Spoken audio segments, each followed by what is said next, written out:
할렐루야, 할렐루야. 오늘도 귀한 이 목요 기도에 나오신 우리 모든 성도님들을 사랑하고 또 축복합니다. 오늘 우리에게 주시는 하나님의 말씀 같이 봅니다. 요한계시록입니다. 요한계시록 3장 1절에서 우리 4절까지만 보겠습니다. 3장 1절에서 4절까지의 말씀.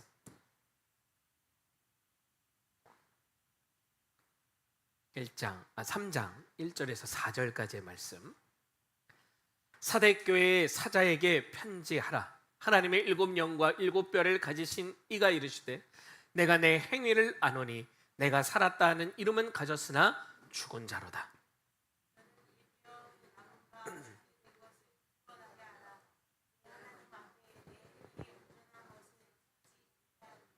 그러므로 내가 어떻게 받았으며 어떻게 들었는지 생각하고 지켜 회개하라. 만일 일깨지 아니하면 내가 도둑같이 이르리니 어느 때에 내게 이르는지를 내가 알지 못하느라.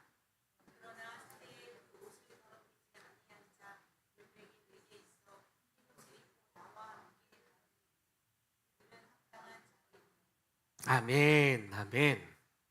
오늘 시간 저는 들어야 할 때라는 제목으로 여러분과 오늘 시간 이 목요일 기도에 말씀을 나누고자 합니다. 여러분 혹시 꽃 중에요 조화가 있는 거 아시죠? 그죠? 조화가 뭡니까? 네? 그렇죠. 꽃들이 모여 있는 게 아니라 만든 꽃이죠. 만든 꽃.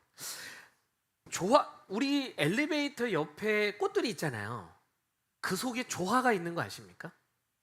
네. 저는 처음에 이렇게 보고 다 생화인 줄 알았어요. 근데 가만 보니까 조화가 있는 걸 알았습니다.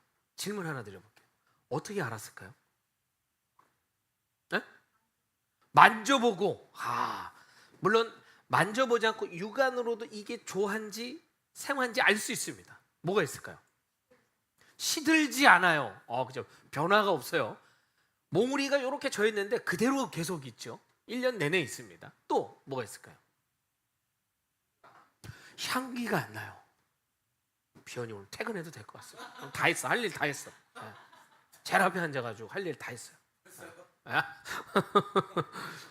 저는요 진짜 꽃과 가짜 꽃을 분별하는 게 뭐 만져도 보고 뭐 여러 가지 열매도 없고 뭐 이런 것 있지만 제일 확실한 방법, 향기가 안 납니다. 꽃에서 나야 할 생명의 향기가 나지 않아요. 조화가 참 정교하게 만들어졌습니다만 멀리서 보면 진짜인지 아닌지를 구분하기가 참 어려워요. 가까이서 보아도 요즘 조화가 색깔이 참 실제처럼 잘 나오잖아요. 그리고 이렇게 육안으로 더 자세히 보면요 그 잎사귀의 그 정교한 면까지 다 표현이 되어 있어요. 근데 방금도 말씀드렸지만 생명이 없어요. 그건 어떻게 하냐? 향기가 나지 않습니다. 열매도 맺지 않지요. 변화도 없지요. 모양은 살아있는 것처럼 보이지만 그 안에 생명이 흐르지 않습니다. 요한계시록 2장과 3장에 보면 소아시아에 있던 7교회를 향한 주님의 말씀이 기록되어 있습니다. 에베소 교회가 등장을 합니다. 처음 사랑을 잃어버린 교회였죠. 서머나 교회는 환난 가운데서도 믿음을 지킨 교회였습니다. 버가모 교회가 등장하죠. 믿음을 지키면서도 세상과 타협하는 문제가 있었던 교회였습니다. 두아디라 교회가 있었습니다. 사랑과 섬김이 있었지만 잘못된 가르침을 용납하는 문제가 발생이 됐었죠. 빌라델비아 교회가 있었습니다. 작은 능력으로도 말씀을 지키며 충성했습니다. 라우디게아 교회가 있었습니다. 미지근한 신앙으로 책망을 받았습니다. 그 7교회가 어느 위치에 있는지를 제가 지도를 한번 준비를 했거든요. 잠깐 띄워봐 주실까요? 이 7교회가 이와 같은 순서로 배치가 되어 있습니다. 보여주십시오. 네, 자 지금 보시면은 에베소 교회가 보이시죠? 에베소 교회가 보입니다. 에베소 교회 바로 위가 두 번째가 어느 교회죠? 서머나 교회입니다. 서머나 교회 바로 위에가 버가모, 그 다음에 두아디라, 그 다음이 어디죠? 사대, 그 다음이 빌라델비아, 마지막 라오디게아. 제가 이제 이 순서를 왜 말씀을 드리냐면 요즘 어떤 목사님들은요, 너무 이 계시록을 영적인 거에 아주 깊이 있게 해석을 하시는 경우가 있어요. 과한 해석이죠. 뭐냐? 이 일곱 교회가 하나의 시대를 상징한다는 거예요. 그래서 마지막 라오디게아 교회 시대 이후에 뭐가 오냐? 심판이 온다는 거죠. 이거 맞을까요? 지금 이 교회의 순서를 가만히 보면 지도에서 어떻게 이 순서대로 계시록이 쓰여졌는가, 교회들이 순서대로 나오잖아요. 그렇게 쓰여진 이유가 뭐냐? 여기에 어떤 영적인 이유가 들어가지 않습니다. 에베소 교회에서부터 먼저 시작이 되죠. 그 다음에 가장 가까운 게 어디입니까? 서머나예요. 그 다음에 가까운 것이 버가모죠. 그 다음이 두아디라, 사데, 빌라델비아, 라오디게아. 즉 편지가 가장 효율적으로 전달될 수 있는 가까운 곳에 먼저 전달이 된 거예요. 이해가 되십니까? 그러니까 여기에 무슨 어떤 영적인 해석을 가미시켜서 뭐 요즘 시대가 무슨 뭐 두아디라, 사데, 빌라델비아, 라오디게아 시대, 이제 뭐 라오디게아 교회 시대이니 이제 나중에 이제 곧 심판이 임할 거다, 이런 식의 해석은 너무 과한, 영적인 부분을 너무 과하게 해석한 부분이다. 요거는 그냥 여러분이 상식으로 알고 계시면 되겠습니다. 순서대로 지금 지도에서 보듯이 가장 가까운 곳 순서대로 편지가 전달이 된 것이에요. 그 중에 이제 오늘 살펴볼 교회가 몇 번째 교회입니까? 5번째. 어떤 교회? 사대 교회입니다. 7교회 가운데 5번째로 등장하는 이 사대 교회, 주님께서 7교회를 똑같이 평가하지 않으셨어요. 가만 보니까 각 교회의 형편과 또 믿음의 상태를요 정확하게 아시고 필요한 칭찬도 있고 필요한 책망도 있었습니다. 또 권면의 말씀도 주셨죠. 사대교회 역시 마찬가지였어요. 겉으로 드러나는 모습이 아니라 그 교회의 실제 영적 상태를 보시고 하나님은 진단하시는 말씀을 주십니다. 주님께서 사대교회를 어떤 교회로 보셨는가? 그들에게 무엇을 말씀하셨을까? 이제 오늘 본문의 말씀을 따라서 사대교회의 모습을 하나씩 여러분과 살펴보고자 합니다. 겉으로 볼 때 사대교회는요 문제가 있었을까요, 없었을까요? 지금 오늘 우리 본문의 말씀을 보니까 사대교회에 대한 주변의 평가가 어땠죠? 살아있다라는 얘기를 들었어요. 살아있다, 그렇죠? 그런데 주님은요 그들이 죽어있다라고 얘기합니다. 그 교회를 향해 충격적인 말씀, 내가 살았다는 이름은 가졌으나 실상 뭐다? 죽은 자로다. 사람들이 보는 사대교회와 주님이 보시는 사대교회가 전혀 달랐다는 것입니다. 신앙은 무엇이냐? 모양이 남아있는 것과 그 신앙 안에 생명이 살아있는 건 같지 않다는 거예요. 앞서 제가 시작할 때 조화에 대한 얘기를 드렸지 않습니까? 똑같이 보면 꽃입니다. 꽃의 모양은 똑같이 하고 있어요. 그러나 그 안에 생명이 있고 없고는 엄청난 차이가 나타나는 것이죠. 똑같은 모양은 가졌지만 그 안에 생명이 없으면요 향기가 나지 않습니다. 그 안에 생명이 없으면요 더 이상의 열매는 없죠. 성장이 없어요. 변화가 없어요. 머물러 있습니다. 냄새도 나지 않아요. 가짜라는 것입니다. 신앙의 모양이 남아있는 것과 신앙의 생명이 살아있는 것은 같을 수가 없어요. 사대는 한때 리디아 왕국의 수도였습니다. 이 리디아 왕국이란 어디냐? 아주 경제적으로 매우 부유했던, 아까 우리 지도에서 사대교회 5번째 칸 보이셨나요? 거기가 지역이 어디냐면 튀르키예가 어디죠? 터키죠. 그리고 이 터키 4대 7교회가 모여있는 이 장소 옆쪽으로 가면 여기가 이란, 시리아, 그 다음에 요 밑에가 이스라엘이죠. 즉 이스라엘에서 조금 더 옆쪽으로 길게 나와 있는 그 소아시아 쪽, 이 튀르키예 쪽에 있었던 이 사대라고 하는 곳은요 상당히 경제적으로 부유했습니다. 상업과 특히 이제 직물 산업이 아주 활발하게 이루어졌던 도시예요. 무엇보다 이 사대 사람들이 자랑했던 것 중에 하나가 뭐냐? 그 도시의 위치였어요. 위치. 사대 중심부는 높은 지형 위에 자리 잡고 있습니다. 그 사대를 둘러싸고 있는 큰 산맥들이 있었어요. 한쪽은 가파른 절벽으로 둘러싸여 있었기 때문에 웬만한 적들이 이 성을 공격할 수 없다라고 생각을 했습니다. 그래서 사대 사람들에게는요, 한 가지 아주 강한 의식이 있었다고요. 그건 뭐냐? 우리는 안전하다. 우린 기본적으로 안전하다. 그런데 바로 그 자신감이 오히려 이 도시의 약점이 되었다는 것이죠. 사대교회는 역시 겉으로 보기에는 비교적 평온했어요. 일단 외적이 침입을 안 하니까, 전쟁이 없으니까 평온할 수밖에 없겠죠. 그렇죠? 우리가 이스라엘의 왕정 시대를 보더라도 솔로몬 시대 때는요, 아주 평온합니다. 삶이 평온해요. 이 평온하다는 건 뭐냐? 외적의 침입이 없었다는 거예요. 솔로몬 시대 때는 전쟁이 없었어요. 그러니까 그 전쟁이 들어가는 비용 혹은 전쟁을 통해서 소모되는 그 비용이 다 축적이 됐겠죠. 그러니까 경제가 활발하게 이루어질 수밖에 없었습니다.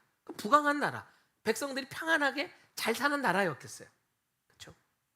마찬가지로 사대라는 곳은 아주 지리적인 강점이 있었기 때문에 외세의 침입이 잦았습니다. 없었습니다.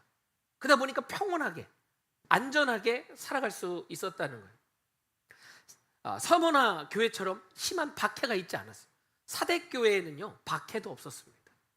버가모 교회처럼 거짓 가르침과 치열하게 싸우는, 이단 사상과 치열하게 싸우는 것도 없었어요. 겉으로 보기에는 특별한 문제도 없고요, 평안합니다. 그런데 이 평안함 속에 더 심각한 문제가 그들 안에 자라고 있었다는 거죠. 교회가 영적으로 잠들어가고 있었습니다. 싸움이 없어서 건강한 것이 아니라 자신들의 영적 상태가요, 얼마나 약해져 있는지조차 그들은 깨닫지 못합니다. 그래서 사대교회의 가장 큰 문제는 밖에서 들어오는 핍박이 아니라 안에서 서서히 사라지고 있는 그들 안의 생명이었어요. 1절은 이렇게 시작합니다. 우리 1절 말씀, 오늘 본문 1절 말씀 함께 같이 합독해 봤으면 좋겠습니다. 시작.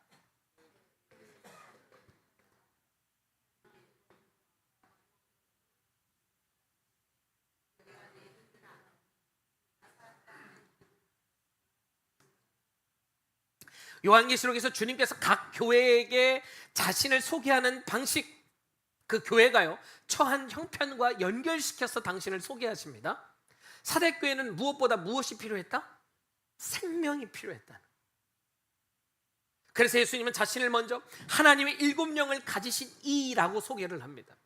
여기서 7영은 성령이 7분으로 분열되어 계시다라는 뜻이 아니라 성경에서 7이라는 수, 특히 이제 계시록에서 7이라는 수는 어떤 의미를 갖습니까? 완전한 수를 갖습니다. 완전한 하나님의 영이라는 뜻이죠. 하나님의 7영은 온전하고 충만한 그 역사를 가지시는 성령을 가리키는 표현으로 우리가 이해하면 좋다. 사대교회는요, 죽어가고 있었어요. 그렇다면 그 교회를 살릴 수 있는 분이 누구라고 얘기하시는 겁니까? 생명을 주시는 성령의 역사를 주관하시는, 계시록의 주인공으로 등장하시는 예수 그리스도라는 거예요. 또한 주님은요, 자신의 7뼈를 가지신 이다라고 얘기합니다. 요한계시록 1장 20절에 보면 7뼈는 7교회의 사자를 가리키죠. 결국 교회가 사람의 손에 달려있는 것이 아니라 누구 손에 달려있다? 하나님 손에 달려있다는 것. 이 모든 심판이 하나님께서 주관하고 계시고 그 주관되어지는 주체가 누구냐? 예수 그리스도라는 거예요. 사대교회의 상태는 아주 심각했습니다. 그러나 교회의 마지막이 사대교회 사람들의 손에 달려있지 않았다는 거예요. 응급실에 실려갔어요. 응급실에 실려갔습니다. 그 응급실에 실려갔다고 해서 주변에 있는 다른 일반 환자들이 그 사람을 살려줄 수 있습니까? 예를 들어서 저희 큰아들 이래가 다쳤어요. 그래서 응급실에 실려갔습니다. 근데 제가 보호자라고 해서 같이 병원에 갔어요. 그 응급실에 가서 제가 할 수 있는 게 뭐가 있죠? 네? 아빠인 제가 아빠입니다. 제가 아빠라고요. 그래서 뭐? 다쳐서 혼수 상태에 빠져 있는 그 아들을 살릴 수 있는 힘은요, 저에게는 아무것도 없어요. 제가 아빠든 뭐든 상관없습니다. 대기업 회장님이 와도 소용없어요. 대통령이 와도 소용없어요. 그건 누가 살리죠? 의사가 전문적인 그 의료적 지식을 갖고 있는 자가 살리는 거예요. 마지막 교회의 생명, 마지막 교회의 희망, 마지막 교회의 힘은요, 우리 자체에 있는 게 아니라는 것입니다. 누구에게 있다? 7영, 7뼈를 가지신 이, 이 모든 것의 주체이며 주관자이신 하나님께 있으며 그것을 푸는 주체인 예수 그리스도께 있다는 것이에요. 교회를 붙드시고 다시 살릴 수 있는 분, 그분이 여전히 지금 우리와 함께 계시기에 살았다 하지만 죽어있는 그 사대교회에 소망이 있다는 것이죠. 이걸 먼저 밝히시는 거예요. 죽어가는 교회를 향해 먼저 너희들 정신 차려 라고 얘기하시기 전에 그 모든 열쇠를 쥐고 그들에게 생명을 줄 수 있는 당신이 누구인지를 밝히고 계신다. 생명의 영도 내게 있고 교회도 내 손에 있다. 그래서 영적 회복의 출발은 우리의 의지, 사대교회의 의지가 아니라 내가 다시 열심히 해야겠다는 결단이 아니라 그보다 먼저 필요한 고백이 무엇입니까? 주님, 우리를 살려주십시오. 주님 앞에 무릎 꿇는 것입니다. 모든 주권을 갖고 계신 그 주님을 인정하고 주님 앞에 무릎 꿇고 나아가는 것이에요. 응급실에 실려간 환자는요, 의사의 손에 맡겨져야 합니다. 아무리 그걸 우리가 붙들고 울고불고 아무리 어떤 노력을 한다고 해도 절대 살릴 수 없어요. 시간만 가며 죽음만 앞당길 뿐입니다. 빨리 의사에게 넘겨야 하는 것이 똑같습니다. 죽어가는 우리들, 생명을 잃어가는 그 사대교회의 유일한 방법은요, 이 모든 주권을 갖고 계신 주님 앞에 나아가는 것이, 우리의 영혼을 다시 깨우시는 분, 이 모든 말씀이, 이 복음이 예수가 우리의 그리스도 구원자이심을 알게 하시는 그 영이, 성령이 우리 가운데 임하셔야 사대교회가 사는 것이고 우리가 사는 줄 믿습니다. 말씀이 다시 들리게 하시고요, 우리의 기도가 다시 간절하게 되어지고 무뎌진 우리의 마음을 흔드셔서 다시 갈아엎으셔서 그 안에 생명이 자라나게 하시는 것, 성령의 역사라는 것이죠. 바로 이어지는 말씀, 계속해서 무거운 말씀, 아까도 말씀드렸습니다만 내가 내 행위를 아노니 내가 살았다는 이름은 가졌으나 실상은 무엇이다? 죽은 자라는 것이. 내 행위를 아노니, 사람들은 사대교회 외형으로 판단했을 때 그들은 어떻게 돼 있다? 살았다라고 평가했다는 거예요. 아마 열심히 했던 모양이에요. 사람들에게도 존경받을 만큼 많은 선한 일들도 베풀었던 것 같아요. 봉사도 열심히 했을 것이고 지역사회를 살리는 여러 일에 교회가 앞장서서 달려들었을 것입니다. 그러니 사람들이 인정한 것이죠. 물론 이러한 인정 중요합니다. 그게 결국 그리스도, 하나님이 누구이신지를 증거하는 통로가 될 테니까요. 제가 늘 강조하는 삶의 전도지의 모습 아니겠습니까? 근데 중요한 건 그 열심이 어디서부터 시작됐냐는 거죠. 이에 대한 출처가 무엇이냐는 것입니다. 얼마든지 인간적인 열심으로 잘할 수 있어요. 얼마든지 우리가 노력해서 어느 정도의 평판을 이뤄낼 수 있습니다.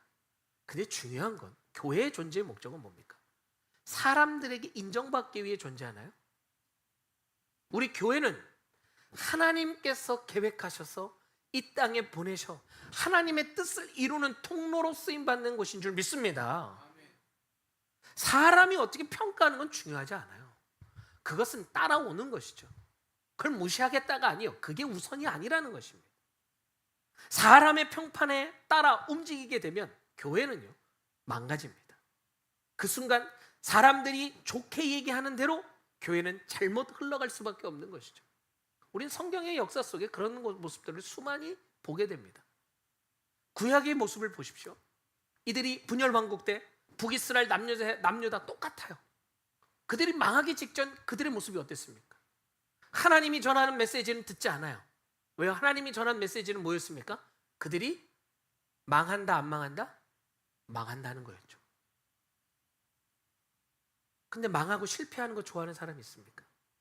매 맞는 거 좋아하는 사람이 있습니까? 정의한 어린이? 혼나는 거 좋아요? 그래요. 우리 정의한 어린이는 항상 저녁에 저를 애타게 찾을 때가 있습니다. 아빠 언제 와요? 아빠 언제 와요? 저는 처음에 정말 제가 보고 싶은 줄 알았어요. 근데 그게 아니라 뭔가 숙제를 하는 데 있어서 이 숙제가 잘 안 되거나 혹은 엄마한테 혼날까 봐, 엄마는 혼내지도 않는데, 정작 혼내지도 않는데 자기 스스로 안에 두려움을 가지고 지레 겁을 먹고 저한테 와서 카바 쳐달라는 것이죠. 네. 혼나는 걸 좋아하는 사람은 없습니다. 그런데 그런데 저는 우리 아들한테 얘기합니다. 너가 혼나는 것만 두려워할 게 아니라, 무서워할 게 아니라, 왜 혼나는지를 알고 혼나지 않기 위해 너가 해야 할 게 무엇인지를 해야 하지 않겠느냐. 그렇죠? 필요하면 혼도 나야죠. 매도 맞아야죠. 그걸 그냥 싫다고만, 아프다고만 피해버리면 그건 내가 발전될 수 없는 것입니다. 그렇죠? 하나님은 그 시대, 모든 시대, 뭐 지금도 마찬가지죠. 모든 시대 속에 하나님의 심판의 칼날을 들이워 오셨어요. 그런데 그 전에 하나님은 먼저 심판의 칼날을 들이우시기 전에 알게 하십니다. 지금 사대교회에게도 말씀하시는 거예요. 지금 사대교회가 살아있는 것 같지만 죽었다라고 하나님 말씀하십니다. 그러면 이 죽음이 이제 너희는 끝이야. 너희는 이제 지옥으로 가는 거야. 너희는 이제 나한테 버려졌어. 이게 결론이 됐습니까? 아니요. 아직 그 사대교회 안에 희망이 있다 없다? 있다는 거예요. 그들을 살릴 수 있는 이가, 7뼈를 가지고 7영을 가지신 그가 지금 사대교회를 포기하지 않았다? 포기하지 않았다. 그러니 이 말을 들으라는 것이죠. 하나님의 경고는요, 우리에게 소망과 희망을 주십니다. 무서운 심판의 칼날을 드리워지는 것 같지만 그게 결국 우리를 살리는 메스라는 거예요. 아프고 염증으로 골마 터진 우리의 폐부를 자르고 도려내어 우리를 살리는 메스, 의사의 칼날이라는 것이죠.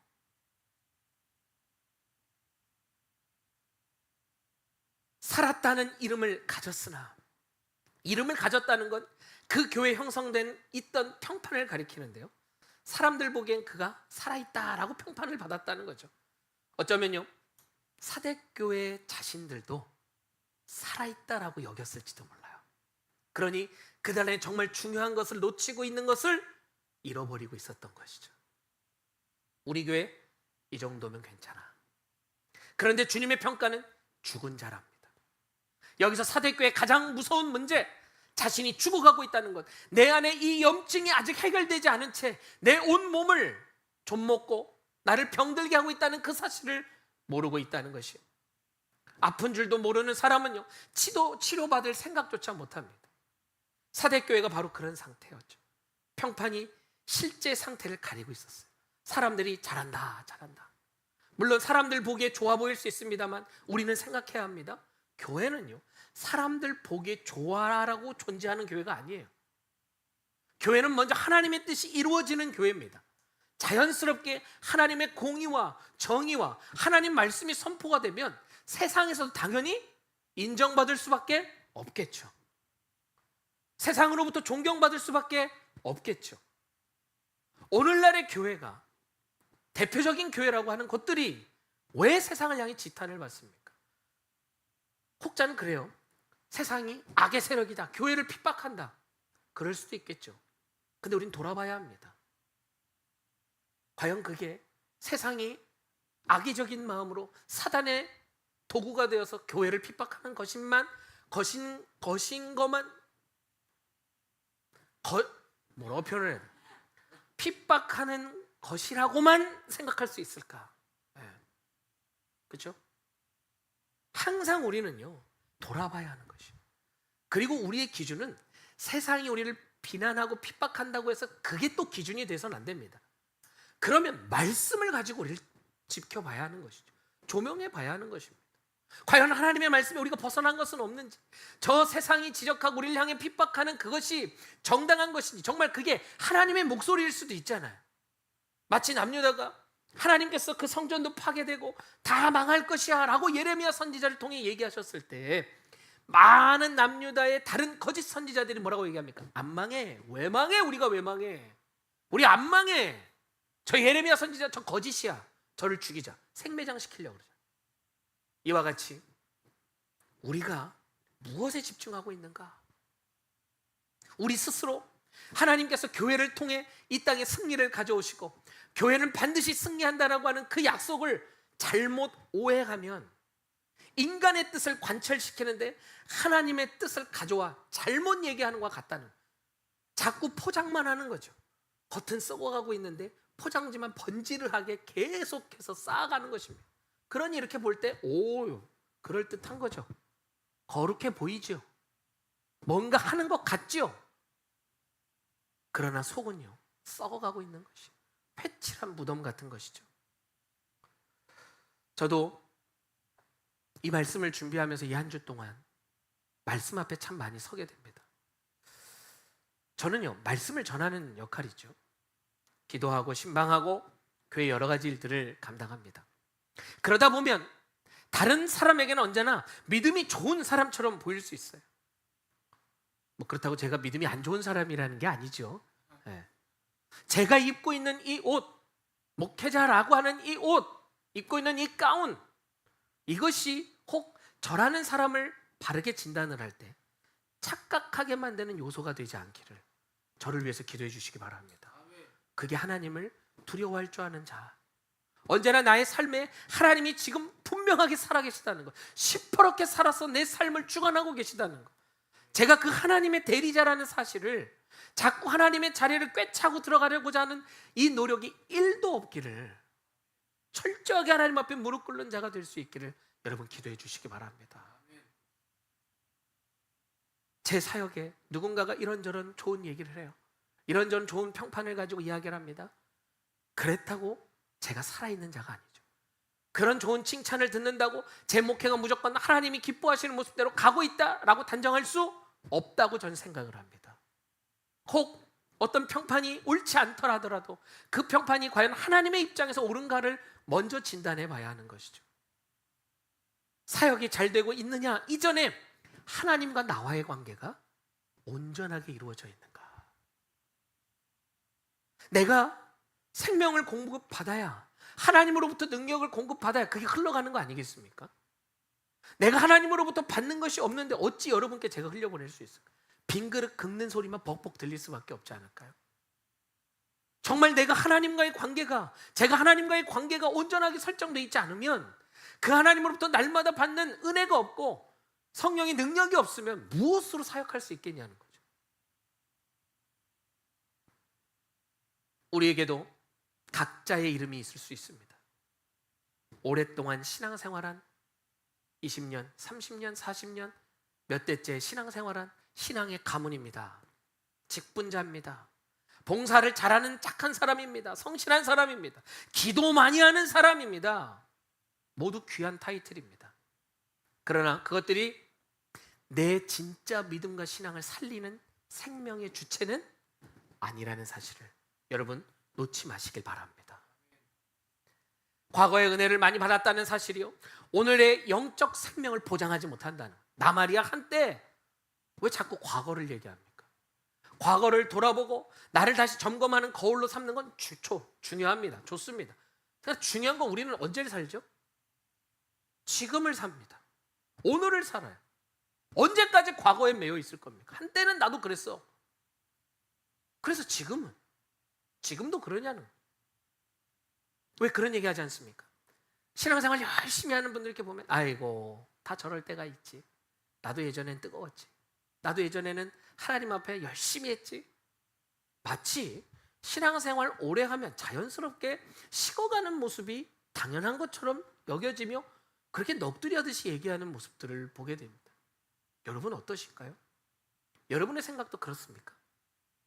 청년 때, 학생 때 나도 몸 건강하고 신체 건강하고 정신력 좋고 열심히 했던 때가 있지.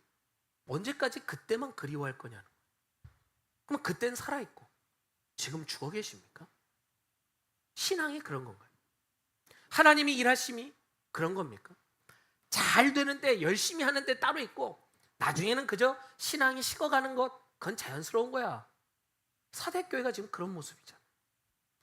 그러니까 사람들에게는 오랫동안 해왔던 신앙의 모습들이 있으니, 열심히 해왔던 그 모습이 있으니 야, 저 교회 살아있다, 잘하는구나, 믿음 생활 잘하는구나 라고 이야기는 들었지만 하나님이 보실 때는요, 썩어가고 있는 거예요. 병들어가고 있는 거예요.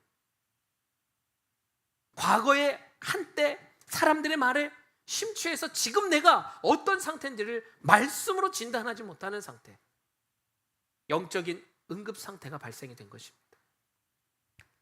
나는 다른 사람에게 어떻게 보이는가가 아니라 하나님 앞에서 내 영혼이 살아있는가, 하나님과의 관계가 내가 회복되어 있는가? 우리는 이것에 집중해야 될 줄로 믿습니다. 놀랍게도요, 주님은 죽은 자로다 이 말씀으로 끝내지 않으십니다. 2절에 보니까요, 너는 일깨어 그 남은 바 죽게 된 것을 뭐하게 하라? 굳건하게 하라 라고 이야기하세요. 굳건하게 하라. 이 말씀 안에 책망과 동시에 소망이 있음을 우리는 보게 됩니다. 남은 바가 있다는 거예요. 그들에게 뭐가 있다고요? 남은 바. 완전히 사라진 게 아니라는 것이죠. 살았다 하지만 죽었어. 그러나 완전히 죽은 것이 아니야. 아직 그들 안에 생명의 불씨가 남아있다는 거예요. 이사야의 말씀을 보니까 꺼져가는 등불 끄지 않으신대요. 상한 갈대 꺾지 않으신대요. 누가요? 하나님. 우리를 어떻게 해서든 살리신다는, 작은 불씨라도 있다면 하나님은 그것에 은혜의 공기의 바람을 불러일으켜 다시 불붙게 하신다는 거예요. 그래서 주님은 말씀하십니다. 일깨어. 일깨어. 단순히 잠깐 눈을 뜨는 말이 아니라 정신을 차리고 이제부터는 계속 깨어 있어야 돼 라고 하는 권면의 말씀, 지속성의 원리를 가지고 있습니다. 그리고 주님은 말씀하시죠. 그 남은 바 죽게 된 것을 굳건하게 하라. 여기서 굳건하게 하다라고 하는 건 뭡니까? 남은 것을 붙들어 다시 세워가라는 거예요. 그 작은 불씨, 남아있는 작은 불씨, 희미해지는 그 불씨, 그러나 그걸 통해 다시 큰 불을 일으켜 세우라는 것입니다. 주님 없는 것부터 새로 만들라 하지 않고 아직 남아있는 것을 통해 주님이 주셨던 그 생명 다시 붙들고 일어서라는 거예요. 이렇게 일어서라고 하실 때 일어설 수 있도록 그들을 책임진다 약속하신 분이 누굽니까? 7명, 7뼈를 가지신 예수 그리스도예요. 그래서 이걸 먼저 밝히신 겁니다. 아유 하나님, 우리 소망 없습니다. 지금 와서 뭘 하라고요? 내 나이도 있고 내 힘도 있고 나 이제 다 아무것도 못합니다. 옛날 같지가 않아요. 그러면 옛날에는 잘하셨습니까? 우리가 평가하고 판단하는 것이 기준이 돼서는 안 된다는 것이죠. 우리의 힘이 부족합니까? 구하는 것입니다. 물론 우리의 힘이 노쇠되어지고 물리적으로 어려워지는 순간 오지요. 그 오는 것을 뭐라 하지 않습니다. 그런데 우리의 자세인 거죠. 이미 내 모습을 보고 진단해버려요. 내가 먼저 평가해버립니다. 나는 여기까지야. 누군가 하겠지. 되겠지.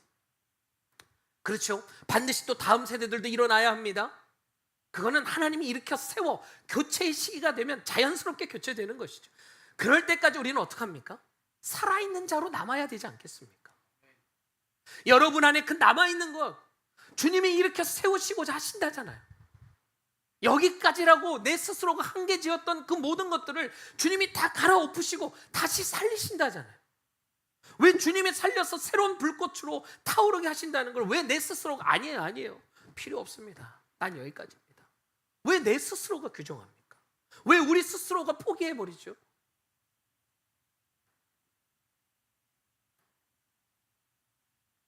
예전 같은 기도, 예전 같은 열심, 내 믿음은 이제 끝난 것 같아.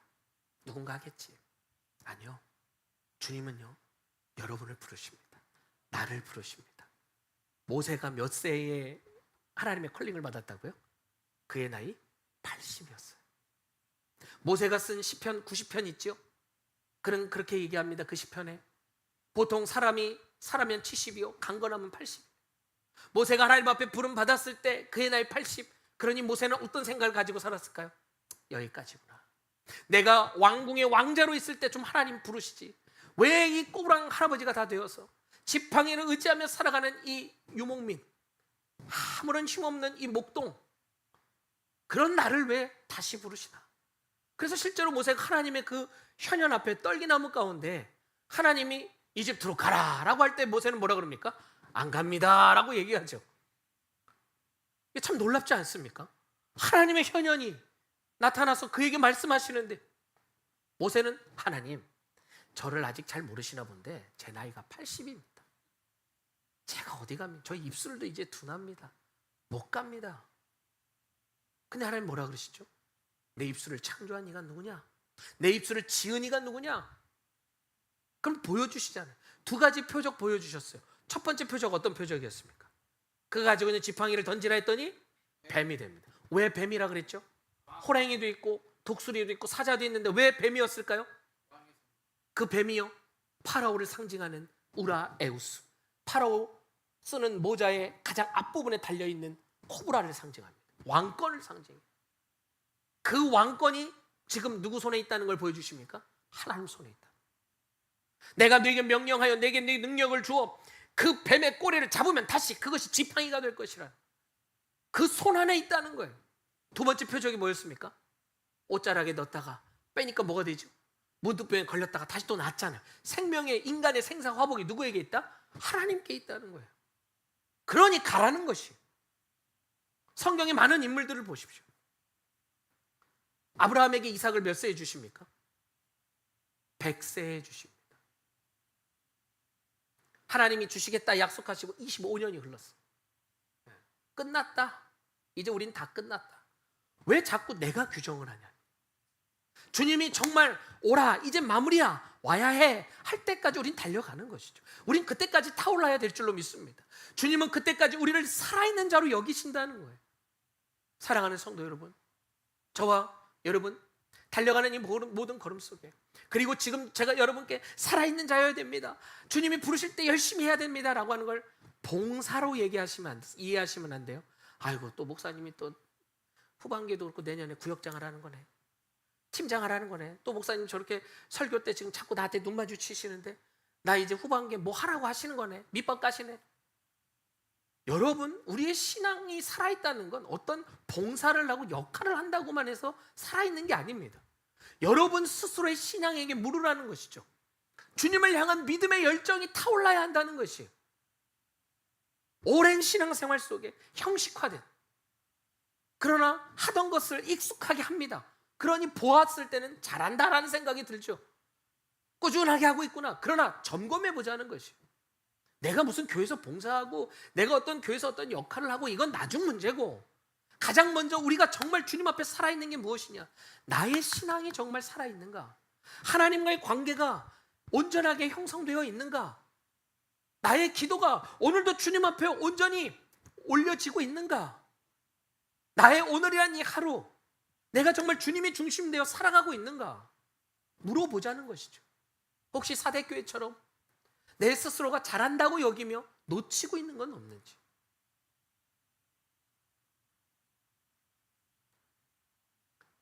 주님은 남아있는 것을 보라 하셔요. 저는요, 이렇게 목요 기도회, 새벽 기도회, 또 주일 예배, 모든 예배 나오시는 여러분들이 너무 소중합니다. 이 소중함은 안 나오시는 분들은 미워하냐 안 소중하냐 그게 아니라 함께 여러분들을 통해서 힘을 얻잖아요. 그렇죠? 그리고 여러분들 안에 그 남아있는 이 마음, 여러분들이 아무리 넘어지고 엎어지고 쓰러지고 여러분 스스로에게도 실망해서 야, 난 안 된다라는 포기가 이루어지는 그 순간에도 여러분이 끝까지 잡으려고 하는 그 하나님의 은혜가 있지 않습니까? 여러분이 붙들려고 하는 이 예배의 현장이 있지 않습니까? 바로 그게 남아있는 것입니다. 하나님은 우리에게 대단한 무언가를 요구하지 않아요. 작은 불씨입니다. 내가 주님 앞에 외마디 비명이라도, 대단한 미사여구를 섞는 기도가 아닐지라도 하나님 앞에 주님이라는 외마디 비명 하나라도, 아니면 깊은 탄식 한마디라도,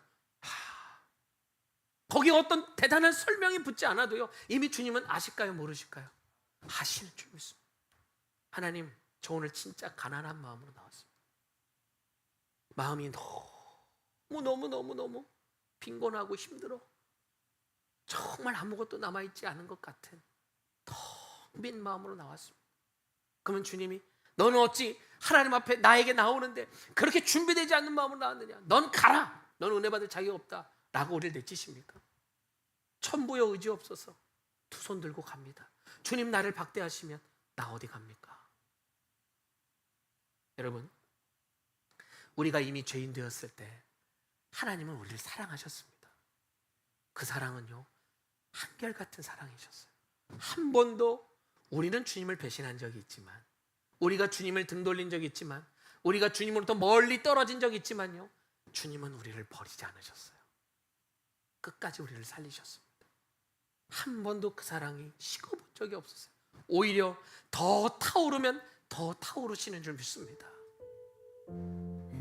좀 격한 표현일 수 있겠습니다만 저는 하나님의 사랑을요, 바보 사랑이라고 생각해요. 우리가 보면요, 참 바보 같아요. 하나님, 우리가 뭔데?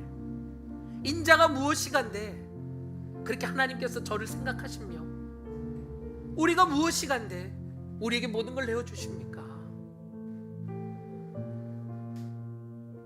사랑하는 성도 여러분, 하나님이 우리에게 원하시는 건 작은 하나입니다. 오병이의 역사의 기적도요, 한 소년이 가지고 온 작은 도시락이었어요. 우리가 주님 앞에 준비할 것 대단한 거 아니에요. 저도 이 한 주간 이 말씀을 묵상하고 가는 가운데서도 엎어지고 넘어지는 일들이 있었습니다. 감정적으로, 상황적으로 어려운 순간들 있었습니다. 왜 없었겠습니까? 여러분도 오늘 이 예배 나오기 직전까지도 여러분의 감정과 상황이 뒤흔들리는 순간들 없었습니까? 평탄하셨습니까? 관계 다 좋으셨나요? 아니, 주일날 그 말씀을 듣고도 또다시 넘어지고 엎어지는 내 모습, 겸하여 섬길 수 없다 했거늘 내 마음의 시소가 주님께로 향해야 된다고 했거늘 여전히 세상을 향해 기울어져가는 나의 시소의 마음을 보며 낙심하고 낙담하신 그 순간들이 없었냐고 묻고 있는 것입니다. 저는 있었습니다. 말씀을 선포하고 전했습니다만 제 안에 다가오는 시험과 순간 무너지는 순간들, 이 시소가 자꾸 하나님이 아닌 다른 것들에게 격하게 기울어지려고 하는 그 순간들이 참 많이 있었습니다. 크고 작은 순간들이 있었어요. 주님은요, 근데요, 오늘 이 말씀을 통해 저에게 주시는 말씀, 정 목사야, 내 안에 그 남은 그 간절한 갈급함, 대단한 신앙과 믿음이 아닐지라도 정말 나를 향해 갈망하는 그 마음, 그 한 줄기의 간절한 그 마음, 내가 그걸 귀하게 봐. 내가 그걸 통해 세워갈 거야. 다시 그 불씨를 통해 너를 큰 불로 사용할 거야. 아멘이십니까? 중요한 건 사대교회처럼 사람의 말에, 내 스스로의 평가에 안주하지 않는 것입니다. 지금이라도 우리를 주님 앞에 내려놓으십시오. 주님 앞에요, 온전히 내려놓으십시오.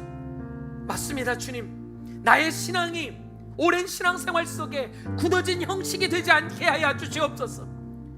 주님 앞에 이런저런 상황이 힘들다고 미뤄왔던 나의 기도, 나의 주님 앞에서의 몸부림, 이 신앙의 경건생활, 주님 이어갈 수 있는 힘을 주시옵소서. 그러면 주님은요, 그럼 당연하지, 내가 힘을 줄게, 내가 이렇게 세울게, 다시 너의 마음속에 타오르는 불꽃을 내가 타오르게 만들 것이야. 우리가 이 마음 담아서 정말 주님 앞에 믿음으로 반응하는 이 시간 되길 원합니다. 주님은 우리의 마음이 상한 자를 고치시고 성령으로 채우게 하시고 주의 임재 속에 은혜를 알게 하시는 분인 줄 믿습니다. 우리는 결단했으면 좋겠어요. 주의 길로 인도하심으로 우리를 자유케 하실 것을, 은혜를 알게 하심으로 주 뜻대로 살아가게 하실 것을, 세상 끝날까지 나를 빚으시고 날마다 우리들의 삶에 놀라운 새날을 열어가실 것을 여러분 기대하시길 바랍니다. 살았다 하는 이름이 보이나 그러나 실상은 죽은 자로다가 아니라 너희가 살았다 하는 평판대로 너희의 실제 영이 살아있다 라고 하는 진짜 살아있는 이 시대에 주님의 교회, 우리 십정동 교회가 되길 간절히 축원합니다. 또 여러분 먼저 교회인 여러분 각자가 되기를 간절히 축원합니다. 우리 같이 함께 찬양하시겠습니다. 마음이 상한 자를, 마음이 상한 자를 고치시는 주님, 하늘의 아버지 날 주관하소서. 주의 길로 인도하사 자유케 하소서.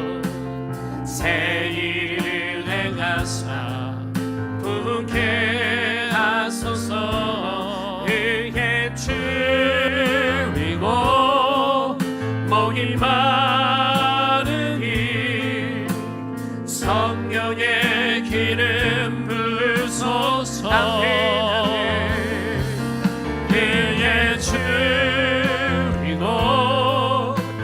목이 마르니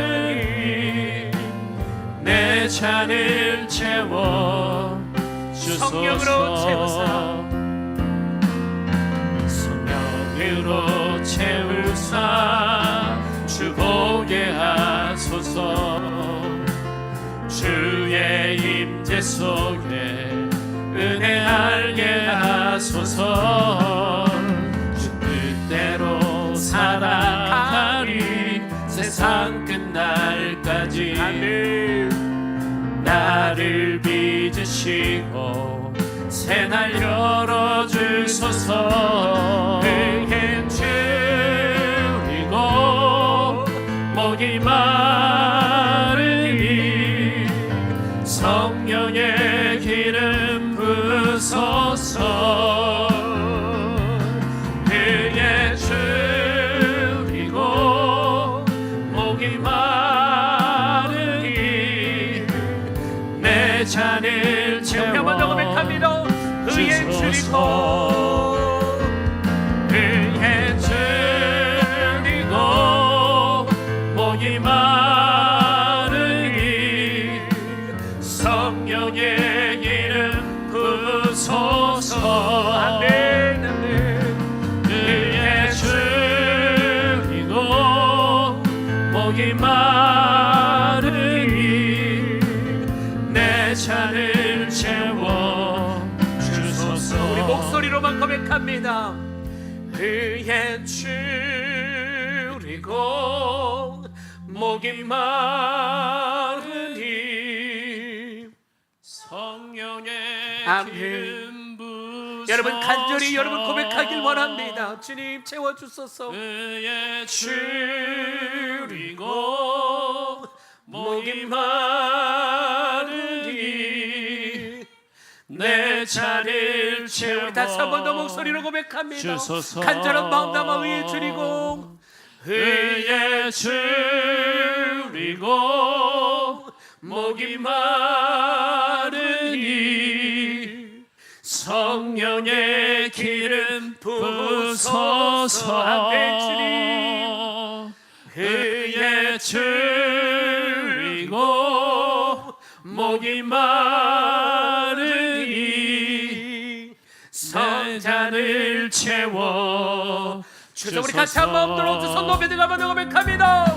그의 줄이고 목이 마르니 성령의 기름 부으소서. 아멘. 그의 줄이고 목이 마르니 내 잔을 채워 주소서. 우리 오늘 시간 함께 같이 기도할 때요, 여러분 정말 성령님이 우리 마음을 채워주셔야 합니다. 우리 안에 정말 살아날 수 있는, 살아갈 수 있는, 계속해서 살아낼 수 있는 그 은혜와 힘을 주셔야 될 줄로 믿습니다. 정말 우리 안에 오늘 우리가 신앙생활하는 모습을 보며 정말 죽은 자가 아닌지, 내 안에 죽어가는 것들, 내 안에 썩어가는 것들은 없는지 다시 한번 오늘 시간 성령의 칼을 통해 우리 안에 있는 모든 패구가 드러나고 모든 염증들이 도려내어져서 우리 안에 진짜 생명이 살아나는 오늘 이 밤이 되길 간절히 축원합니다. 성령님 우리 안에 일하여 주시옵소서. 다시 한번 타오르게 하여 주시옵소서. 내 날마다 성령의 잔으로 내 안에 아버지 하나님 채워지는 은혜 있게 하여 주시옵소서. 우리 입만 담아 주신 말씀 넣고 주여 한번 뜨겁게 부르짖고 같이 함께 기도하며 나갑니다. 주여